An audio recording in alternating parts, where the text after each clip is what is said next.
clock on the wall ticked too loudly, each second hammering into the silence like a heartbeat.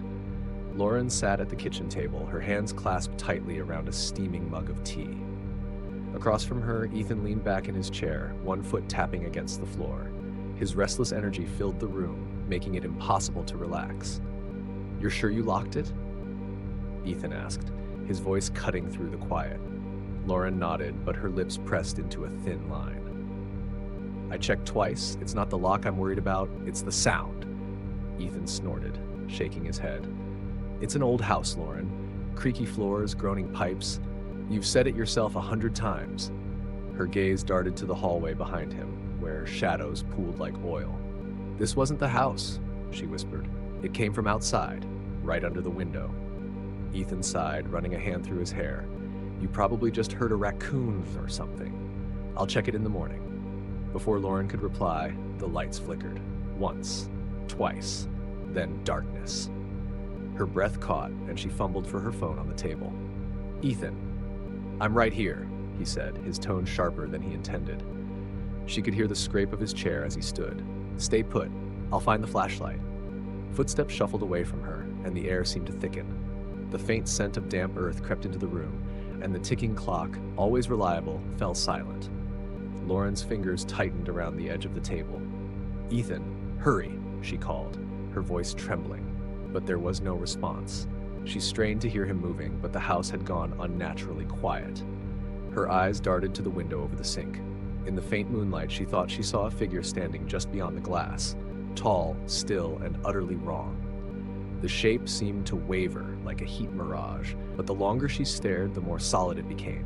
"Ethan?" Her voice broke, the word a plea. A soft knock came from the window. Not a tap, more like the deliberate knock of someone asking to be let in. Lauren's chest tightened and she scrambled backward, knocking her chair over. The mug of tea shattered on the floor, sending shards skittering across the tiles. The knock came again, louder this time. "Ethan?" she screamed, panic overtaking her. Footsteps thundered down the hall, and a beam of light cut through the darkness. Ethan appeared, flashlight in hand, his face pale. "What the hell is going on?" She pointed to the window, her hand shaking. "Someone's out there!" He turned, shining the flashlight toward the glass.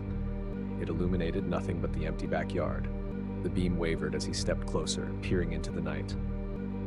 "There's no one here, Lauren. You're..." The knock sounded again, this time from the front door. Both of them froze. "That wasn't the window," Ethan muttered, his voice low. Lauren grabbed his arm. "Don't answer it." He hesitated, his jaw tightening. "We can't just ignore it." "Please," she begged, her nails digging into his sleeve. "Don't." But Ethan shook her off and stepped into the hallway. Lauren followed, her heart hammering in her chest. The front door loomed ahead, its frosted glass panes glowing faintly in the moonlight. The knocking continued, steady and insistent. Ethan reached for the doorknob. "Stop!" Lauren hissed, grabbing his wrist. "You don't know what's out there." He hesitated, his hand hovering over the knob. Then, with a deep breath, he twisted it and pulled the door open. Nothing. The porch was empty.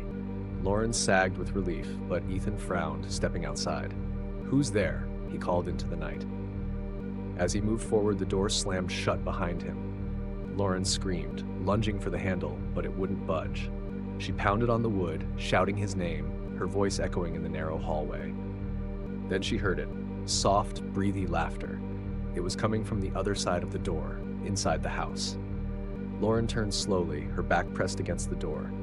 The hallway stretched out before her, impossibly long, the shadows writhing like living things. And at the far end, a figure stood watching her, smiling,